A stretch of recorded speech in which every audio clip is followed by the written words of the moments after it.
तो चलो हम आज बात करेंगे कार्टून और एनिमी के डिफरेंस के बारे में। तो आप ये सोच रहे हैं कि ये एनिमी नाम की भला क्या है और क्या ये कार्टून होते हैं, और जनाब अपने दिमाग में घूम रहे सवालों की स्पीड को थोड़ा ब्रेक दीजिए और इनके जवाब देने का जिम्मा हम पे छोड़ दीजिए।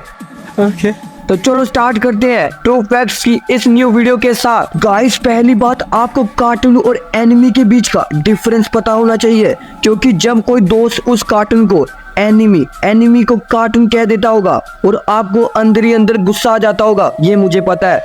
बात तो सही है। तो वैसे कार्टून और एनिमी के बीच के अंदर एक ऐसी सिमिलैरिटी देखने के लिए मिलती है, वो है एनिमेशन।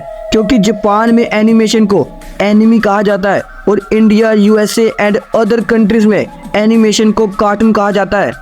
जैसे एनिमेशन के अंदर हमें ह्यूमन इमोशंस, फाइट और रोमांस एक्सेट्रा को बहुत ही एक्सट्रीम लेवल पर दिखाया जाता है।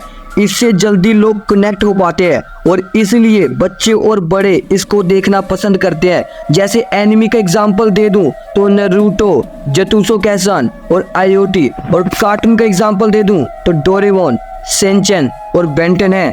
तो चलो आपको इनके डिफरेंस के बारे में पता लग ही गया होगा। तो अब इनके एनिमी और कार्टून की स्टार्टिंग के बारे में जानते हैं। तो आप लोगों को ये ख्याल तो आ ही रहा होगा कि जापान में ही एनिमेशन को एनिमी क्यों कहा जाता है। तो मैं आपको बता दूं कि इसकी शुरुआत जापान से ही हुई थी, जिसे 1917 में जुनकिची कुची के द्वारा बनाया गया, जिनकी पहली एनिमेशन का नाम नामाकुरा कुटाना माना जाता है। और जापान में धीरे धीरे इसकी पॉपुलैरिटी इतनी बढ़ गई जिसने अपने मुकाम दुनिया तक हासिल कर लिए।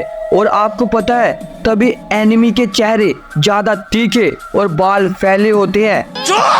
इसी के चलते बच्चे और बड़ों को देखना बहुत ही पसंद है। और जो इसकी कैटेगरीज है वो भी बॉलीवुड फिल्मों की तरह ही डार्क, सस्पेंस, थ्रिलर, एक्शन से भरी है। बात तो सही है। और मैं आपको बताऊंगा इन कार्टून और एनिमी के हिट एपिसोड के बारे में, जहां से इनकी पॉपुलैरिटी इंक्रीज हो गई।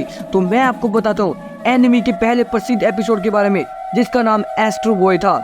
इस एपिसोड को 1963 में रिलीज किया गया और ये जापान में बड़ा क्रेज बन के उभरा।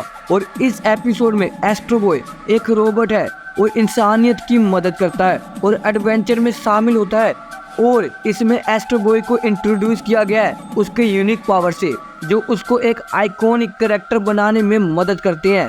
तो आपको एनिमी के बारे में पता लग गया होगा। तो अब बात करते हैं हमारे कार्टून के बारे में, जिसको सबसे पहले वॉल्ट डिज्नी के द्वारा 1928 में रिलीज किया गया और उस कार्टून का नाम था स्टीमबोट विली। और इस एपिसोड में मिक्की माउस को पहली बार इंट्रोड्यूस किया गया, जिसमें वो एक स्टीम बोट पर काम करते हैं और उसके साथ मस्ती भी करते हैं। और ये एपिसोड एनिमेशन का एक लैंडमार्क था, जिसमें मिक्की माउस को पॉपुलर बना दिया।